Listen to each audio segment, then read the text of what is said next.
Hello viewers, আসসালামু আলাইকুম। আমার ছোট্ট কিচেনে আপনাদের সবাইকে স্বাগতম। আজকে আপনাদের মাঝে হাজির হয়েছি সৌদির শেখদের খুবই জনপ্রিয় একটি খাবার খ্যাপসা রেসিপি নিয়ে। ঘরোয়া পদ্ধতিতে খুবই অল্প সময়ে স্বল্প খরচে শেখদের মতো খ্যাপসা তৈরি করায় দেখাবো। প্রথমে আমি দুটি ব্রয়লার মুরগি নিয়ে নিয়েছি, একটি আস্ত আর একটি 4 পিস করে কেটে নিয়েছি। আপনারা চাইলে আস্ত রাখতে পারেন বা আবার কেটেও নিতে পারেন। শুরুতেই 2টা লেবু কেটে নিয়েছি, সাথে হলুদ গুঁড়ো, সামান্য পরিমাণ লবণ, ফাটানো টক দই দিয়ে ভালোভাবে ম্যারিনেট করে নিতে হবে। হলুদ গুঁড়ো, ফাটানো টক দই, লেবুর রস ও লবণ দিয়ে ভালো মতো মিক্স করে নিতে হবে। খেয়াল রাখতে হবে যেন ভালো মতো মিক্স হয়।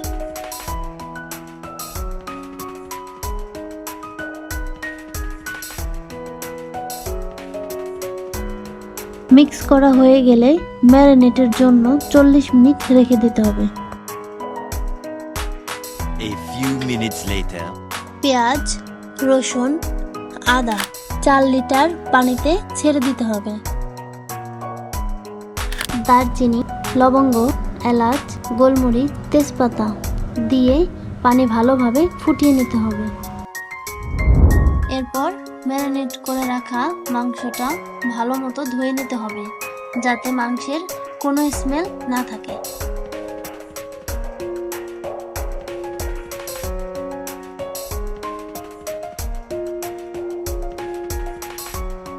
একবার ধোয়ার পর পানি চেঞ্জ করে আরো একবার ধুয়ে নিলাম।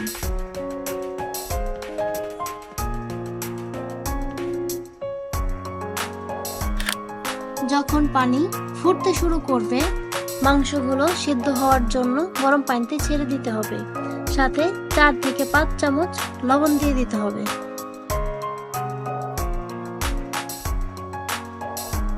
চুলার আঁচ মিডিয়ামে রেখে 40 মিনিট পর্যন্ত ঢেকে রাখতে হবে। আমি ইউজ করেছি কোহিনুরের 2 কেজি বাসমতি চাল। আপনারা চাইলে যে কোনো বাসমতি চাল ইউজ করতে পারেন।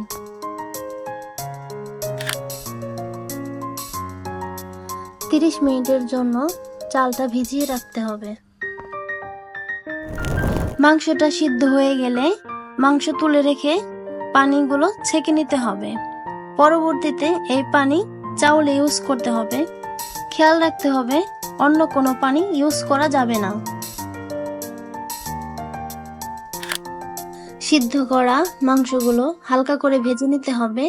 আমি হালকা পরিমাণ ফুড কালার ইউজ করেছি, আপনাদের হাতের কাছে না থাকলে না করলেও চলবে।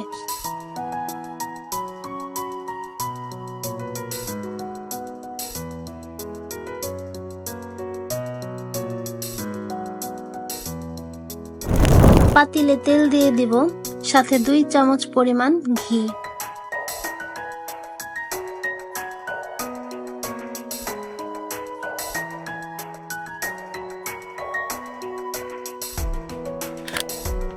এবং কেটে রাখা পেঁয়াজ কুচি, রসুন কুচি,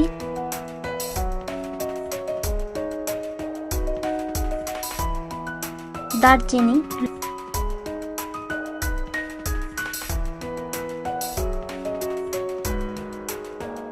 লবঙ্গ, এলাচ হালকাভাবে ভেজে নিব। এরপর চালগুলো দিয়ে দিব এবং পরিমাণ মতো পানি দিয়ে দিব। যেহেতু চালটা আমরা ভিজিয়ে রেখেছিলাম, তাই আমাদের পানি লাগবে 2 কেজি চালে 1 কেজি পরিমাণ। নামানোর 2 মিনিট আগে ভেজে রাখা মাংস ও ডিমগুলো সুন্দরভাবে চাউলের উপর সাজিয়ে দেব এবং ঢাকনা দিয়ে ঢেকে দেব। 2 মিনিট পর নামিয়ে নিন। তো এটা হলো আমাদের খ্যাপসার ফাইনাল লুক। আশা করি আপনাদের অনেক ভালো লাগবে। ভিডিওটা শেষ পর্যন্ত দেখার জন্য অনেক ধন্যবাদ। আজকের মতো এখানে বিদায় নিচ্ছি। আল্লাহ হাফেজ।